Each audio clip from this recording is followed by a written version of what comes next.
everyone. We are here today with IndieSole for Real Talk, and today we're going to interview Hassahn and Kareem. How are you guys? Well, good. How are you? I am well, thank you. Thank you guys for being here. First of all, can you tell me a little bit about your background? Where are you guys from, and how did you get started in the business? Oh wow. Well, I'm originally from Murs County. I started, in music when I was 13 years old. You know what I mean? As an artist, then I moved into actually being manager of some local talent, and then I kind of moved into being a CEO of a label, and then now I'm into directing film. So it was a long road. Yeah. And what about you? I started actually MCing or rapping probably when I was about probably like 13, 14. I didn't start taking it seriously though till I was in college. I was in a group.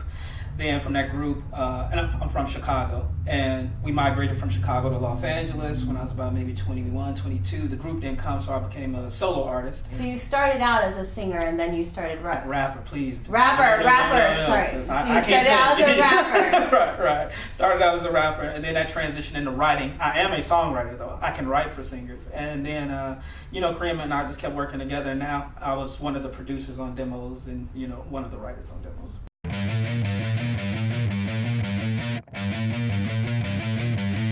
It's called DEMOS, an independent artist guide to success, and basically what it is, it's a documentary film that focuses on indie artists that are able to achieve success in today's music industry without a major label backing them. There was a need for it, being in that subculture, I guess, of the music industry. I seen that there was a lot of artists that didn't really have any direction to kind of get into this business because you have the access of the internet. It seems like everybody's trying to do it.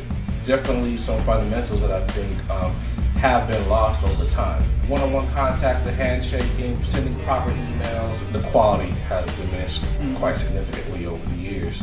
So, we decided to put a film together to put everything in context and say, hey, these are the things that you have to do no matter what. The film is really detailed, and at the same time it's inspirational. So it shows independent artists that you don't necessarily need a major label, and we're not telling you which direction to go. If you want to pursue a major label, that's absolutely fine, but we're just showing you a way that you don't necessarily have to. And then we have just so many various artists offering their opinions on that and just sharing their personal stories about how they got from point A to point B to even point C. When people buy a Talib Kweli album, and this is something I've had to learn, they buy it for a certain thing.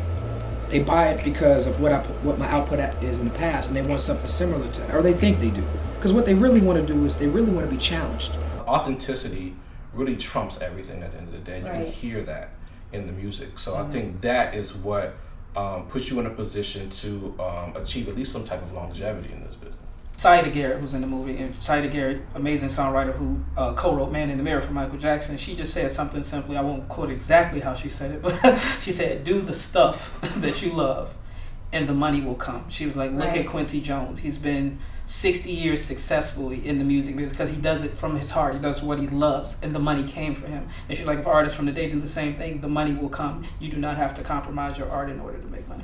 And I know there's always constantly a battle between making art and making money in the business. What are your guys' thoughts about that?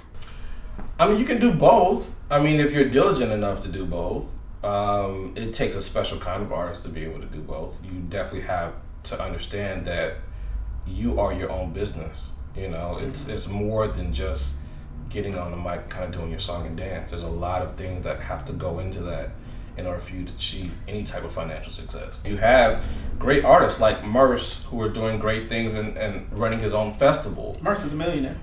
There you go. He's a millionaire, and he's just an independent artist with no label. Tech Nine.